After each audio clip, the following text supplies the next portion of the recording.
While the world watched American carrier groups launch strikes against Iran, there was another audience paying very close attention: Beijing. Chinese military planners spent the past month studying every aspect of America's operation in the Persian Gulf. Not because they care about Iran, but because everything the United States just demonstrated in the Middle East tells China exactly what to expect when they move on Taiwan. And what they learned should terrify anyone who understands what's coming in the Pacific. The Iran conflict just proved something China has suspected for years. America cannot fight two major wars simultaneously anymore. During operations against Iran, the United States had two carrier strike groups in the Persian Gulf, another in the Red Sea, and forward-deployed air wings across multiple Middle Eastern bases. That's an enormous concentration of American military power in one region. Here's what that means for the Pacific. Every carrier, every destroyer, every fighter squadron deployed to the Middle East is an asset that's not available to defend Taiwan. The Ronald Reagan Carrier Group that normally patrols near Taiwan was repositioned closer to the Middle East. American air defense batteries that could protect Japanese bases got redirected to the Gulf. China watched all of this in real time. They calculated exactly how long it took the United States to mobilize this force and how thin American defenses became everywhere else. If China moves on Taiwan while American forces are committed to another conflict, the response time is measured in weeks, not days. Those weeks might be all Beijing needs. The Cold War-era American military was designed to fight the Soviet Union in Europe while simultaneously defending Asia. Today's military is smaller and more stretched. You can concentrate overwhelming force in one place or maintain presence everywhere. You cannot do both. Perhaps the most valuable lesson China extracted is how little help America actually received from its allies. NATO was essentially absent from combat operations against Iran. A few countries provided logistics and intelligence sharing, but when American forces were striking Iranian targets, where were the British carriers, the French Air Force, the German Navy? They stayed home. President Trump publicly berated NATO allies for failing to support American operations. That split between the United States and Europe is exactly what China wanted to see. Because if NATO won't help America fight Iran, why would they risk war with China over Taiwan? European countries depend on Chinese trade far more than Taiwan. Germany's economy is intertwined with China's manufacturing. France sells aircraft and luxury goods to Chinese markets.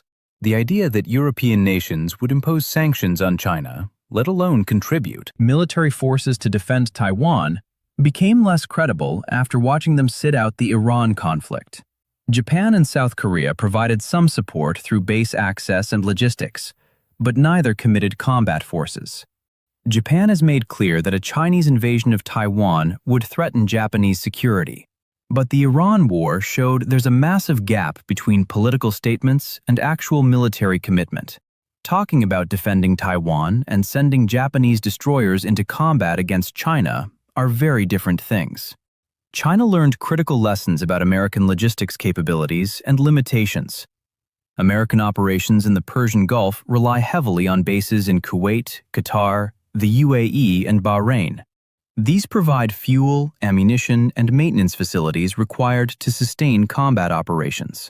When Iranian forces threatened these facilities, American operations had to adapt.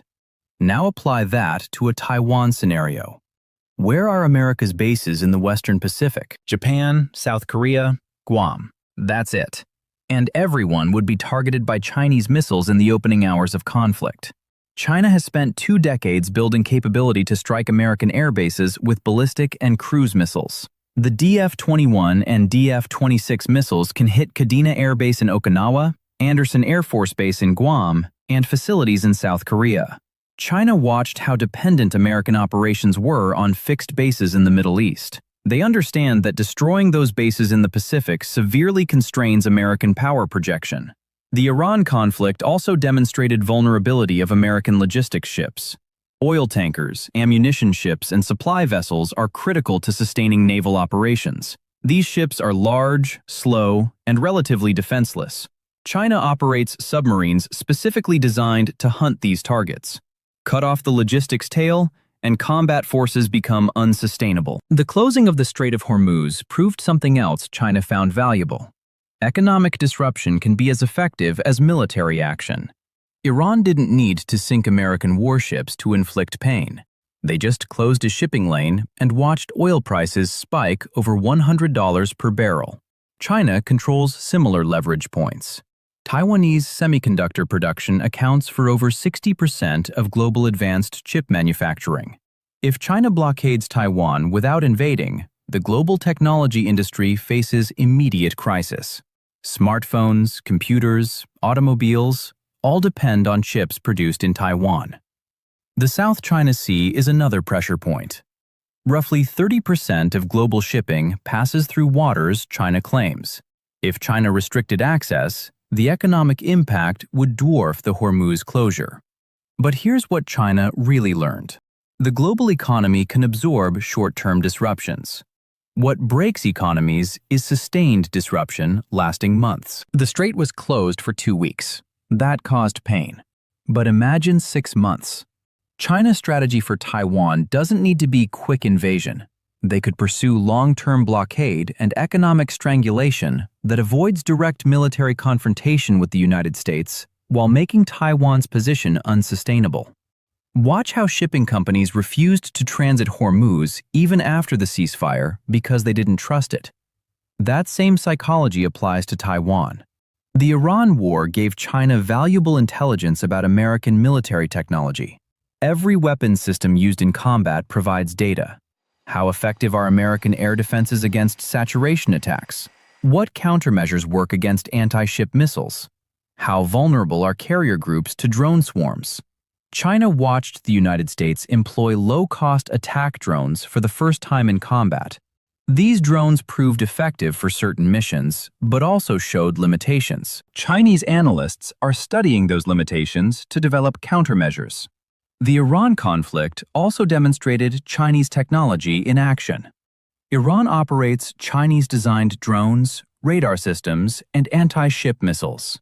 Some were used against American forces. China is collecting performance data on its own weapons facing the most advanced military in the world. That's invaluable intelligence. The most important technological lesson involves electronic warfare and cyber capabilities. Modern warfare depends on communications, sensors, satellites, and data networks. China has invested heavily in capabilities to disrupt these systems. The Iran conflict showed how dependent American forces are on these networks. China learned that timing of military action matters enormously. Iran chose to close the strait when global oil markets were already unstable, amplifying economic impact. They escalated when American forces were committed elsewhere and political attention was divided. For Taiwan, China is watching for similar windows, a period when the United States is dealing with another crisis, an American presidential transition, a moment of political division, a time when allies are distracted. The Iran conflict showed how quickly international attention shifts. During combat operations, every news cycle focused on the Middle East. Ukraine barely got mentioned. China understands that if they move on Taiwan, they have perhaps 2 to 3 weeks of maximum international attention before other crises dilute the response. That timing window matters for mobilizing international opposition and organizing coalition response. If China presents the world with a fait accompli before that coalition forms, the situation becomes much harder to reverse. Watch how quickly Iran went from crisis to ceasefire negotiations. China is calculating whether Taiwan could follow a similar timeline. The Iran war also taught China what not to do. Iran's biggest mistake was attacking American forces directly and obviously. Striking oil infrastructure is one thing. Hitting bases with American troops and shooting at American warships crosses a line that justifies major response. China watched Iran get bombed for weeks because they made the conflict explicitly America versus Iran. China's approach to Taiwan will be framed entirely differently. This is a Chinese internal matter. Taiwan is a renegade province returning to the motherland. There's no attack on America unless America intervenes first. China will position itself as defending territorial integrity against foreign interference, not as the aggressor. China also saw the cost Iran paid for underestimating American strike capabilities.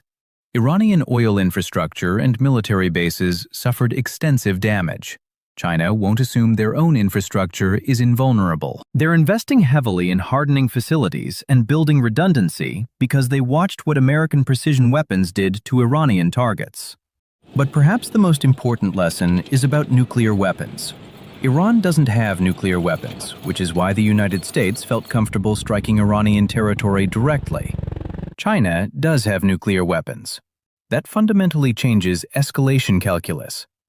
The United States can bomb Iranian facilities knowing the worst case is regional war. Bombing Chinese territory carries risk of nuclear escalation. China knows this protection gives them options Iran never had. The ceasefire in the Middle East doesn't mean the lessons end. China's military planners are writing reports, updating war games, and refining invasion scenarios based on everything they observed. They learned that America can't fight two wars simultaneously. They learned that allies won't show up. They learned that logistics are vulnerable and economic warfare works. They learned the importance of timing and the value of making it not about America. Every weakness exposed in America's Iran operations is now a factor in China's Taiwan calculations. Every gap in Allied support is noted. Every limitation in American logistics is being exploited in Chinese military planning. The war in the Middle East is over for now. But the lessons from that war are shaping the next conflict in the Pacific. And that conflict is coming sooner than most people realize.